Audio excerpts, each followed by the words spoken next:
ଷଣ ଶ୍ରୀକୃଷ୍ଣଙ୍କ ବାଲ୍ୟଲୀଳା। ଚିରସ୍ମରଣୀୟ ପରମ ପିତା ପରମାତ୍ମା, ପରମ ପୂଜ୍ୟ ଗୁରୁମା ଗୁରୁଜୀବୃନ୍ଦ ତଥା ମୋର ସ୍ନେହର ଛୋଟ ବଡ଼ ଭାଇ ଓ ଭଉଣୀମାନେ, ଜ୍ୟେଷ୍ଠ କନିଷ୍ଠ ସକଳଙ୍କୁ ମୋର ଯଥାମାନ୍ୟ। ପ୍ରାଚୀନ ଆର୍ଯ୍ୟାବର୍ତ୍ତର ଆର୍ଯ୍ୟଶ୍ରେଷ୍ଠ ତଥା ସକଳ ଐଶ୍ୱର୍ଯ୍ୟର ଅଧିକାରୀ ଅବତାରୀ ପୁରୁଷ ଭଗବାନ ଯୋଗେଶ୍ୱର ଶ୍ରୀକୃଷ୍ଣଙ୍କ ବାଲ୍ୟଲୀଳା ବିଷୟରେ ମୋତେ କିଛି କହିବାର ସୁଯୋଗ ମିଳିଥିବାରୁ ମୁଁ ନିଜକୁ ଧନ୍ୟ ମନେ କରୁଛି। ସମଗ୍ର ବିଶ୍ୱକୁ ଭଗବତ୍ ଚେତନାରେ ବାନ୍ଧି ରଖିପାରିବାର ଆସ୍ପର୍ଦ୍ଧା ରଖୁଥିବା ମହାନ ଗ୍ରନ୍ଥ ଭଗବତ୍ ଗୀତାର ଏକ ପ୍ରସିଦ୍ଧ ଶ୍ଳୋକରୁ ମୁଁ ମୋର ବକ୍ତବ୍ୟ ଆରମ୍ଭ କରୁଛି। ୟଦା ୟଦା ହି ଧର୍ମସ୍ୟ ଗ୍ଲାନିର୍ଭବତି ଭାରତ ଅଭ୍ୟୁତ୍ଥାନମଧର୍ମସ୍ୟ ତଦାତ୍ମାନଂ ସୃଜାମ୍ୟହଂ ପରିତ୍ରାଣାୟ ସାଧୂନାଂ ବିନାଶାୟ ଚ ଦୁଷ୍କୃତାଂ ଧର୍ମ ସଂସ୍ଥାପନାର୍ଥାୟ ସମ୍ଭବାମି ଯୁଗେ ଯୁଗେ। ସଂସାରରେ ଧର୍ମରକ୍ଷା ପାଇଁ ତଥା ଅଧର୍ମର ବିନାଶ କରିବା ପାଇଁ ଦ୍ୱାପର ଯୁଗରେ ଭଗବାନ ବିଷ୍ଣୁଙ୍କ ଅଷ୍ଟମ ଅବତାର ସ୍ୱରୂପ ମହାଯୋଗୀ ଶ୍ରୀକୃଷ୍ଣ ଧରାବତରଣ କରିଥିଲେ। ତାଙ୍କ ଜନ୍ମ ବୃତ୍ତାନ୍ତ ଅତ୍ୟନ୍ତ ଅଲୌକିକ ଥିଲା। ମଥୁରାର ରାଜା ଦୁଷ୍ଟ କଂସକୁ ଆକାଶବାଣୀ ହୋଇଥିଲା ଯେ ତା ଭଉଣୀ ଦେବକୀର ଅଷ୍ଟମ ଗର୍ଭ ହିଁ କଂସର ମୃତ୍ୟୁର କାରଣ ହେବ। ସେହୁଦିନଠାରୁ କଂସ ନିଜ ଭଉଣୀ ଦେବକୀ ଓ ଜାମାତା ବସୁଦେବଙ୍କୁ ଦିବାରାତ୍ର ବନ୍ଦୀ ଗୃହରେ ରଖିଲା। ପରନ୍ତୁ ଭଗବାନଙ୍କ ଲୀଳା ଅପାର। ଦେବକୀଙ୍କ 7ଟି ସନ୍ତାନକୁ ହତ୍ୟା କରିବା ପରେ କଂସ ତାର ଶତ୍ରୁର ଜନ୍ମ ଅପେକ୍ଷାରେ ଥିଲା। ଭାଦ୍ରବ ମାସର କୃଷ୍ଣ ପକ୍ଷର ଅଷ୍ଟମୀ ତିଥିର ରାତି ହଠାତ୍ କଳାମେଘ ଘୋଟି ଆସିଲା। ଆକାଶରେ ବିଜୁଳି ଚମକିଲା। ଚାରିଆଡ଼େ ଘନଘୋର ଅନ୍ଧାର, ତୁହାକୁ ତୁହା ବର୍ଷା। ବନ୍ଦୀ ଗୃହରେ ଜାଗ୍ରତ ଥିବା ସମସ୍ତ ପ୍ରହରୀଙ୍କୁ ନିଦ୍ରା ଘାରିଗଲା। ଏମିତି ଏକ ବିଶେଷ ମୁହୂର୍ତ୍ତରେ ବନ୍ଦୀ ଗୃହରେ ଚତୁର୍ଦିଗକୁ ଆଲୋକିତ କରି ଜନ୍ମଲାଭ କଲେ ଭଗବାନ ଶ୍ରୀକୃଷ୍ଣ।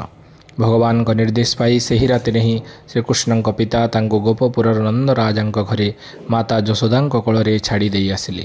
ଏକଥା କିନ୍ତୁ ସମସ୍ତଙ୍କୁ ଅଗୋଚର ରହିଲା। ସମୟକ୍ରମେ ଶ୍ରୀକୃଷ୍ଣ ଗୋପପୁରରେ ମାତା ଯଶୋଦାଙ୍କ ସ୍ନେହ ଶ୍ରଦ୍ଧା ପାଇ ଅତି ଗେଲବସରରେ ବଢ଼ିଲେ। ଦୁର୍ଭାଗ୍ୟବଶତଃ କଂସକୁ ଏହି ଖବର ମିଳିଗଲା। ଦୁଷ୍ଟ କଂସ ନିଜର ମୃତ୍ୟୁ ଭୟରେ ବିଚଳିତ ହୋଇ ଉଠିଲା। ସେ ତାହାର ଖଳ ବୁଦ୍ଧି ପ୍ରୟୋଗ କରି ଗୋଟିଏ ପରେ ଗୋଟିଏ ରାକ୍ଷସମାନଙ୍କୁ ଗୋପପୁରକୁ ପଠାଇ ଶ୍ରୀକୃଷ୍ଣଙ୍କୁ ହତ୍ୟା କରିବାର ଯୋଜନାମାନ କଲା। କିନ୍ତୁ ସେ ଜାଣିନଥିଲା ଯେ ଶ୍ରୀକୃଷ୍ଣ ହେଉଛନ୍ତି ସ୍ୱୟଂ ଭଗବାନ ବିଷ୍ଣୁଙ୍କ ଅବତାର। ପ୍ରଥମରୁ ହିଁ ପୁତନା ନାମକ ରାକ୍ଷସୀ ଛଳ କରି କ୍ଷୀର ପିଆଇ ଶ୍ରୀକୃଷ୍ଣଙ୍କୁ ହତ୍ୟା କରିବାକୁ ଯାଇ ଶ୍ରୀକୃଷ୍ଣଙ୍କ ହାତରେ ହିଁ ମୃତ୍ୟୁବରଣ କଲା।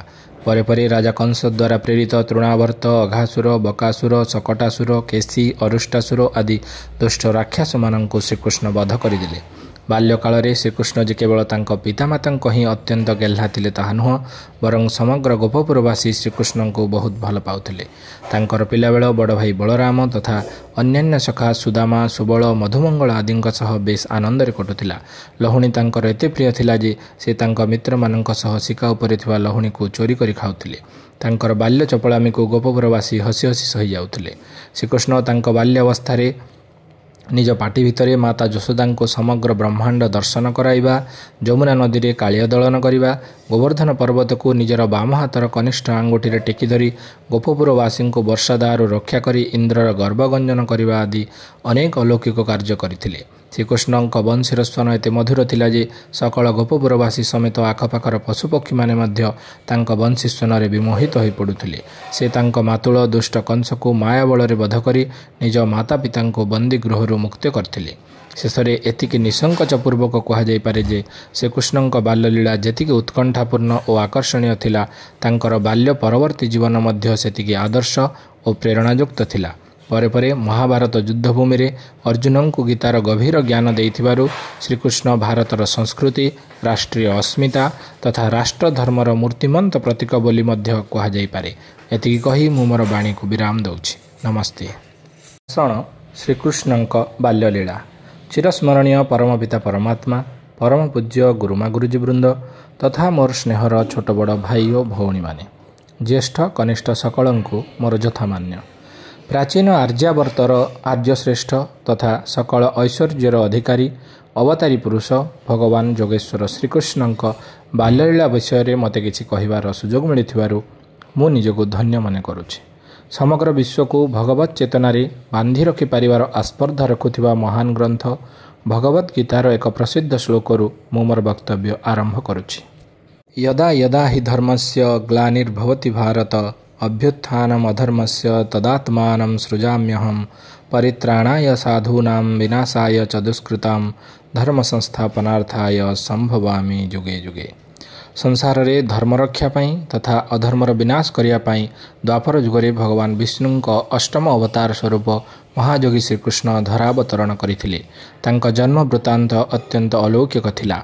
मथुरार राजा दुष्ट कंस को आकाशवाणी होइथिला जे ता भौणी देवकीर अष्टम गर्भ ही कंसर मृत्युर कारण हेब। सेहु दिन ठारू कंस निज भौणी देवकी और जामाता वसुदेव को दिवारात्र बंदी गृह रखिला। परंतु भगवान लीला अपार।